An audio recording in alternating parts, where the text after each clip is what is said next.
Hello and welcome to Out This Week. I'm Ali Plum, and there are 3 movies out this week, namely Grimsby, Sacha Baron Cohen's latest, then there's The Forest, a horror movie starring Natalie Dormer, and The Benefactor, which stars Richard Gere off of Pretty Woman. Let's start with The Forest. Natalie Dormer is of course best known for her work on Game of Thrones, but she's also in Elementary and The Tudors, so she's been about.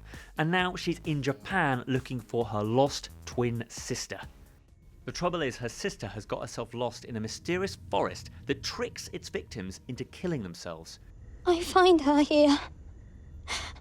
She say, need your help. Where is she? No, trust him.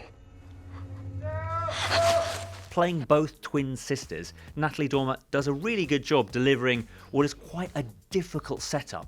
The trouble is, and this is a really big problem with the movie, as it wants to be a horror, is that it isn't scary. This is like a PG-13 wannabe shocker with a few jump scares. And yes, you're gonna see some scary Japanese schoolchildren, but that's not enough to make a movie. There's such a good premise here and it's a bit wasted, so I'm giving this movie 2 stars out of 5. So, The Benefactor. Richard Gere is, well, brilliant in this movie. He plays an eccentric oddball that has loads of cash. He gives lots of his loads of cash to Dakota Fanning and Theo James, and it all seems to be totally hunky-dory. You are not gonna have a baby in North Philly. What are you talking No, about? Why can't we have a baby in Look, North look at Philly? this, look at this, look at this. Don't you want a baby that grows up in nature, grows up with everything that poodles had? Is this your old house? Or not anymore, it isn't. Did you buy my house? I bought it for the 3 of you. Welcome home! The trouble is, Richard Gere's character is, well, hooked on drugs, and things get horribly out of control very quickly.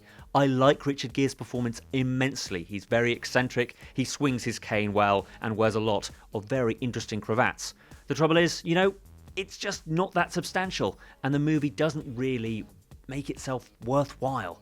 I wanted to like it, but honestly, I couldn't. So, 2 stars from me. If you're a big Richard Gere fan, you'll like it. If you're not, there is Grimsby.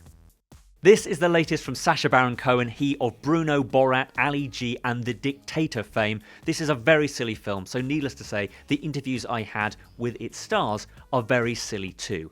One of the stars is of course Isla Fisher, his wife, who for some reason ends up wearing my glasses in this interview. Mark Strong, however, does not. What are you going to ask? I've got your glass on. You can't look down at your book. There's nothing to say. What was it like not playing Margaret? I wanted to be called Margaret, but they ruled against it here. Thank you so much. I'm just going to ask you how it feels to be part of what I think is possibly one of the best posters of the year so far, which is you and Sacha both kind of diving at nothing in particular with pistols. Yes. Tell me you have that framed somewhere because it's amazing. I'm certainly going to be asking to have that picture because I agree with you. And it was hysterical on the day that we did it because obviously we had to sort of dive onto a huge crash mat a number of times, trying to look hard, trying to fire a pistol. I don't know if Sacha actually did it with the pint of beer in his hand, but I think that's a great picture. The ankle's shattered, you need to carry me. Come on, get over my shoulder. Sorry. Get in! You'll have to drive. Let's get going.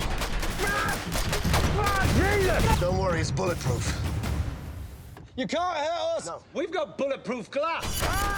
I love Borat, one of my favourite comedies, and I wanted to laugh at this film, but I was a little worried because there was only one screening of it, and it was the premiere, and it was 2 days before the film came out.